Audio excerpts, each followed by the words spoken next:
జిల్లా బుట్టాయిగూడెం మండలం కేఆర్పురం ఐటీడీఏ కార్యాలయం వద్ద గిరిజన సంఘాల ఆధ్వర్యంలో ధర్నా నిర్వహించారు. ఐటీడీఏ పీఓకు వినతి పత్రం అందజేశారు. ఈ సందర్భంగా రైతు కూలీ సంఘం రాష్ట్ర అధ్యక్షురాలు ఝాన్సీ మాట్లాడుతూ ప్రధానమైన 3 కారణాలతో ధర్నా నిర్వహిస్తున్నామని, అందులో ఒకటి ఎల్ఎన్డి పేట, నాగపాలెం, ప్రగాఢపల్లి, వింజరం రెవెన్యూ గ్రామాల్లో గత 3 దశాబ్దాలుగా సాగు చేసుకున్నటువంటి భూములకు సాగు హక్కు కల్పించి వెంటనే పట్టాలు ఇవ్వాలి. 1/70 వీసా 2005 అటవీ హక్కుల చట్టాలను పటిష్టంగా అమలు చేయాలి. పోలవరం ఆర్ పునరావాస కాలనీలైన తెల్లవరం గ్రామానికి చెందిన నిర్వాసితులకు పునరావాసం కల్పించాలి. అడవి భూమికి భూమి ఇవ్వాలని చెక్ డ్యాంలు లేకపోవడం వలన సాగు చేసుకుంటున్నటువంటి భూమి ముంపుకు గురవుతుంది. ప్రభుత్వం వెంటనే చెక్ డ్యాంలను నిర్మించి సాగుకి రక్షణ కల్పించాలని కోరారు. అటవీ ఉత్పత్తులు గిట్టుబాటు ధర కల్పించాలి.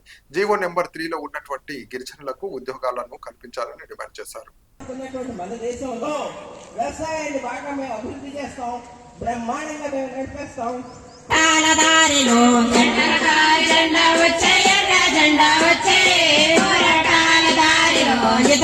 అధికారంలో ఉండేటువంటి పాలక వర్గ పార్టీలు ఎలా చేస్తున్నాయో చూడండి. కనుక వీటన్నిటికీ వాళ్ళకి కావాల్సినటువంటి దాంట్లో అదంతా నువ్వు చేయకుండా ఏం చేస్తున్నావు మోడీ? నువ్వు రైతుకు సరిగ్గా చేస్తున్నావా లేదా, రైతు నీకు పడుతున్నాడా లేదా అనేటువంటి పద్ధతి ఉంటుంది. మరి ఇంతకు ముందు కామ్రేడ్ రామారావు గారు చెప్పారు ఏమిటి, ఇక్కడ నాకు తెలిసిన మేరకి ఈ వెస్ట్ గోదావరి అంటే పశ్చిమ గోదావరి జిల్లాలో పోరాటం చేస్తూ ఉన్నటువంటి సంఘం, ఆ పోరాటంలో ఉన్నటువంటి ప్రెసిడెంట్ ఇంతకు ముందే మన కళాకారులు పాడారు. కారం పార్వతీని గుర్తు చేసుకుని మరి ఇక్కడ ఉండేటువంటి వందలాది ఎకరాలు ఉన్నటువంటి కోత రామచంద్రమూర్తి చేతుల్లో ఉండేటువంటి భూమిని లాక్కుని మాకు భూమి కావాలి. 94కి ముందు నుంచి ఇక్కడ ఏజెన్సీ గిరిజన సంఘాలు ఏర్పడటం, రైతు కూలీ సంఘాలు నాయకత్వం వహించడం, ఆ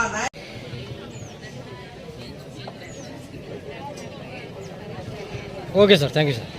ఎస్ ఝాన్సీ, నేను రైతు కూలీ సంఘం ఆంధ్రప్రదేశ్ ప్రెసిడెంట్ని.